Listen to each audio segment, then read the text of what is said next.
Assalamualaikum warahmatullahi wabarakatuh. Kembali kita belajar PKN kelas 9, pertemuan yang keempat. Kita melanjutkan materi yang kemarin. Hari ini kita akan belajar soal macam-macam kedaulatan. Kemarin pertemuan sebelumnya kita sudah belajar soal apa itu yang menjadi unsur kedaulatan, kemudian pengertiannya apa, termasuk kedaulatan eksternal dan internal bagaimana sudah. Nah, hari ini kita akan belajar macam-macam kedaulatan. Secara umum kedaulatan ada 5 ya, terbagi menjadi 5 kedaulatan itu. Yang pertama adalah kedaulatan Tuhan, kedaulatan raja, kedaulatan rakyat, kedaulatan negara, dan kedaulatan hukum. Nah, hari ini kita coba akan membedah satu persatu. Jadi ini harus paham. Ya, kemarin kita sudah tahu kedaulatan berasal dari bahasa Arab daulah yang artinya kekuasaan. Nah, pertama kedaulatan Tuhan. Jadi kedaulatan yang pertama macamnya adalah kedaulatan Tuhan. Apa itu kedaulatan Tuhan? Kedaulatan Tuhan itu bisa diartikan sebagai sebuah kekuasaan negara, kekuasaan pemerintah yang dianggap berasal dari Tuhan. Nah, paham-paham dari teori kedaulatan ini ya menganggap segala sesuatu yang berkaitan dengan pemerintahan negara berasal dari Tuhan. Sehingga penganut teori ini menganggap pemimpin suatu negara adalah representasi dari Tuhan. Kekuasaan tertinggi berada pada Tuhan. Ini suatu pemerintah negara, suatu negara yang menganut sistem kedaulatan Tuhan. Nah, biasanya dalam teori ini pemimpin dianggap memiliki kodrat sebagai pemimpin dari Tuhan. Sudah kodratnya dia menjadi pemimpin, sehingga tidak sembarangan dalam penganut teori kedaulatan Tuhan ini memilih siapa saja menjadi pemimpin, tidak sembarangan. Jadi pemimpin dianggap kodrat, sudah kodrat menjadi pemimpin karena itu merupakan kodrat dari Tuhan. Nah, pencetus teori ini adalah Agustinus dan Thomas Aquino. Ya, Agustinus. Ini kalau nanti ada pertanyaan siapa ilmuwan yang mencetuskan teori kedaulatan Tuhan, jawabannya adalah Agustinus atau Thomas Aquino. Biasanya teori kedaulatan Tuhan ini ada pada sistem pemerintahan kerajaan. Kaisar ya di Asia wilayah timur seperti Cina, Korea, Jepang banyak. Kemudian di era raja-raja dulu sebelum Indonesia memproklamasikan kemerdekaan juga ada teori semacam itu kedaulatan Tuhan. Kemudian yang kedua adalah kedaulatan raja. Kedaulatan raja dalam teori ini menempatkan raja sebagai panglima, sebagai sesuatu yang memegang penuh kekuasaan, tidak boleh dilanggar. Bahkan raja di atas konstitusi, raja di atas undang-undang. Dalam teori seperti ini, Sabdo Pandito Rojo, apa yang dikatakan raja itu, itulah yang harus dilaksanakan. Sehingga rakyat ini dalam teori ini salah satu kelemahannya kadangkala berpotensi rakyat kehilangan hak asasinya karena segala kedaulatan itu bergantung kepada raja.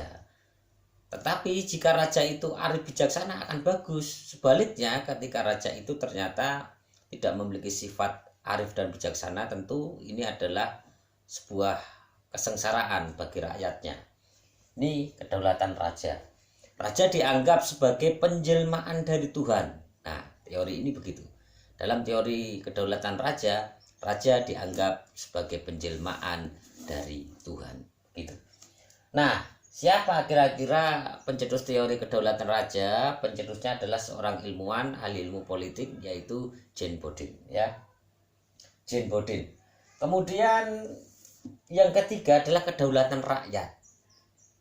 Nah, ini yang kita anut, kedaulatan rakyat.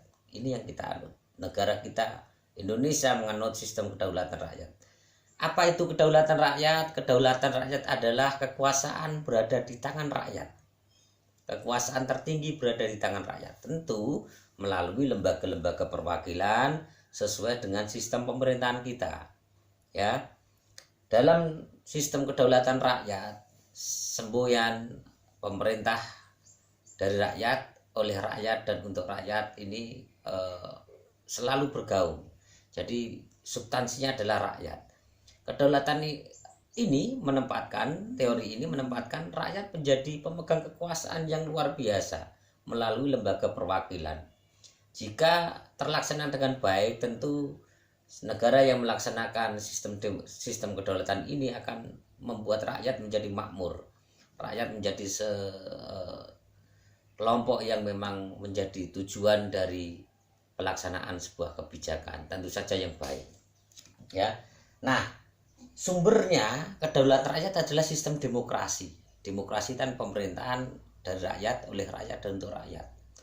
Ya, kata demokrasi berasal dari bahasa Yunani, dua, demos dan kratos. Demos berarti rakyat, kratos artinya pemerintahan. Sehingga demokrasi ini pemerintahan untuk rakyat. Ini yang terjadi di Indonesia, bahwa kedaulatan kita adalah kedaulatan rakyat.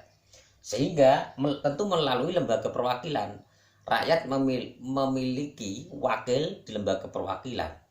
Ya, semua yang bekerja untuk pemerintah, yang bekerja di pemerintahan maksud saya, semuanya berorientasi untuk menyejahterakan rakyat.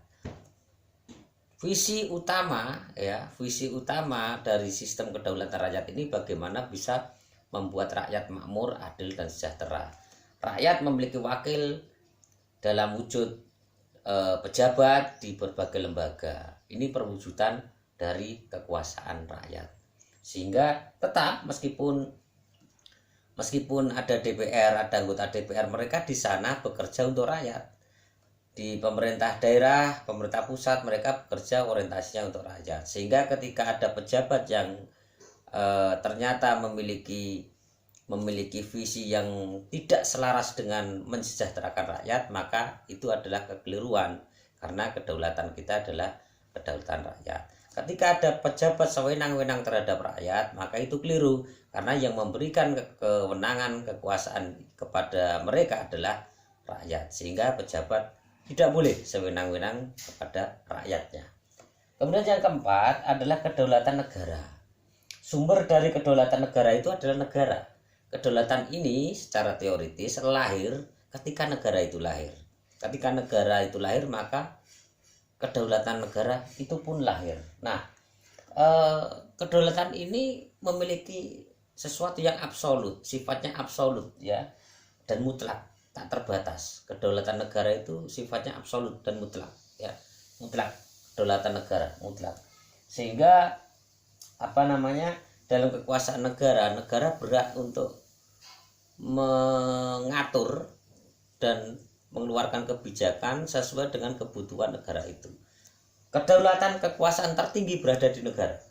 Ya, negara menjadi tolak ukur dari semua kebijakan negara. Pengusul teori ini adalah Paulaban dan Hegel. Ya. Kemudian yang kedaulatan rakyat tadi belum saya jelaskan. Pengusul salah satu pencetus dari teori ini adalah John Locke dan Montesquieu. Sehingga lahirlah, nanti kita pelajari di pertemuan selanjutnya, apa yang disebut dengan trias politika. Begitu ya. Ada lagi satu sebenarnya kedaulatan hukum, tetapi sepertinya sudah terlalu lama, kita bisa belajar untuk pertemuan selanjutnya.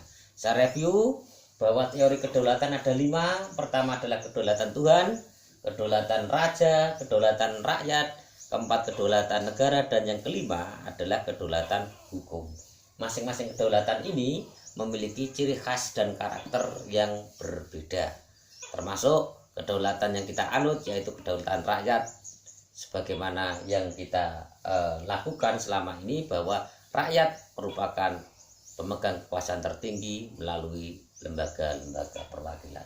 Demikian tugasnya adalah silakan Anda mencari, menghunting, bisa nanti ke internet atau tanya ke kakak kelasnya atau tanya ke temannya. Sebutkan masing-masing 5 negara yang menganut masing-masing sistem kedaulatan ini. Kedaulatan Tuhan 5 negara, mana saja, raja 5 negara, rakyat 5 negara, kemudian kedaulatan negara 5 negara. Untuk kedaulatan hukum kita pelajari di pertemuan selanjutnya. Terima kasih. Selamat mengerjakan tugas, tetap semangat. Akhirul kalam, wassalamualaikum warahmatullahi wabarakatuh.